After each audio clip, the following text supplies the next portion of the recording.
Talking of science fiction sitcoms and ignoring Rick and Morty is certainly not possible. Since its debut in 2013, the show has been a hit and has many fans around the globe. Hello and welcome back to my channel. Today we will talk about those 10 episodes which have the best adventures of Rick and Morty. Every adventure for Rick and Morty brings something new to the table, so without any further delay, let's get started with the best adventures of Rick and Morty. Number 10. Me Seeks and Destroy. The plot of this episode is very dark. Rick allows Morty to choose his own adventure. But the family storyline back on Earth prepares themselves with their own version of light. With the introduction of the Meeseeks box, Rick and Morty double down on Jerry because of his patheticness. He has been pathetic ever since though. Also, Rick made "Wubba Lubba Dub Dub" his catchphrase in this episode. Number 9. Morty's Mind Blowers. This episode reveals that Rick is not removing Morty's most horrifying memories out of the goodness of his heart. This episode gets a lot of mileage out of the fake clip show element of these awful memories. According to the episode's writers, 6 were credited, including Roiland and Harmon. They originally pitched about 100 mind blowers, narrowed them down and voted, and then wrote even more. Number 8. Autoerotic Assimilation. It's a Rick and Morty and Summer adventure, as they all go to a planet controlled by a hive entity known as Unity, who is Rick's ex. Rick dragging Unity down to his level goes from a fun party romp to a downright race war that Morty and Summer have to navigate.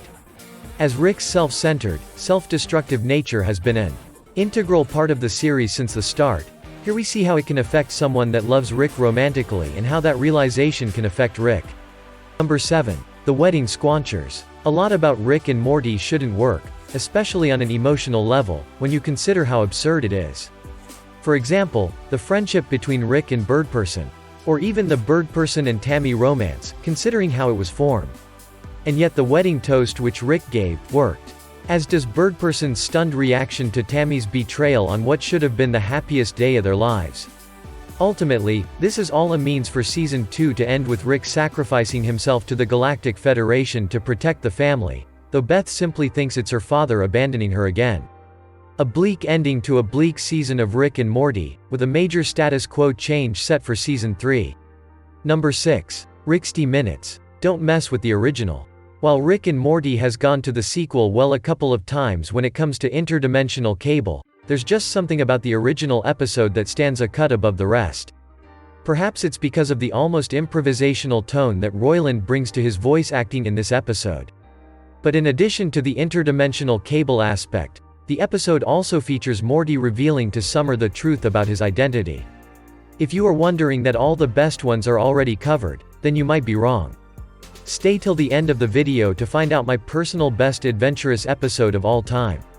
Number 5. Total Recall. This episode was inspired by the introduction of Buffy Summer's younger sister, Dawn, in the 5th season of Buffy the Vampire Slayer. A character who all the other characters believe to have been there the whole time, even though the audience knows that not to be the case at all. In its execution, the episode also channels the best of the worst of episodic television characters that the audience has never met before but are apparently lifelong best friends with the main characters. Total Recall manifests basically a series worth of episodic bit characters in the form of alien parasites and hilariously draws every single one of them with a laser gun. But the most important part of all of this is that the episode includes the grand introduction of everyone's favorite zany side character who's always been around. If you have made it till here, please don't forget to like and subscribe to my channel. So let's move on to number 4. Number 4. Rick Potion. Number 9. Halfway through its first season, Rick and Morty completely changes how the audience should expect to watch it.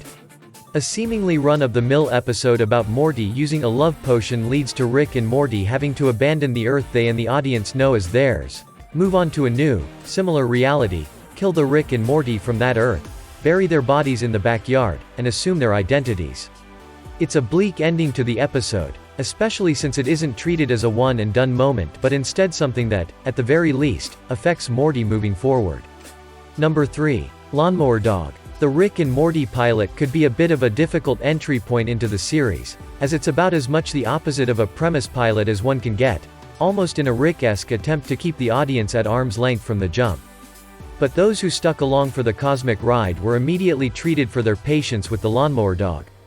A strong second outing for the young series, revealing just how weirdly intricate the series could and would get, both in its Rick and Morty adventure stories and its B-stories with the family. Number 2. The Ricklantis Mix-Up. In case you've forgotten the time that Rick and Morty took a majestic, life-changing trip to Atlantis, it's worth noting that this episode is also known as Tales from the Citadel.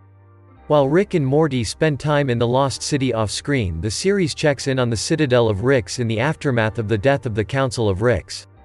Not only is the Citadel thriving, but the story charts the duplicitous rise of evil Morty as he cons his way into becoming dictator of the Citadel, an act that still has major implications for the future of all Ricks and Mortys as we know them.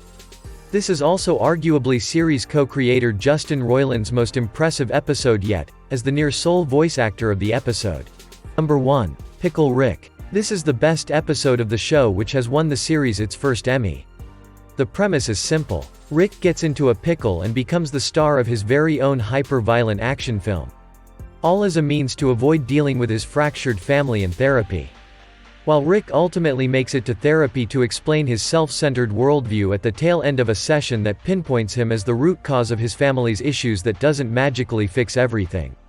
In fact, things only become more fractured as a result of it, as it only strengthens the father-daughter bond between Rick and Beth, at everyone else's expense.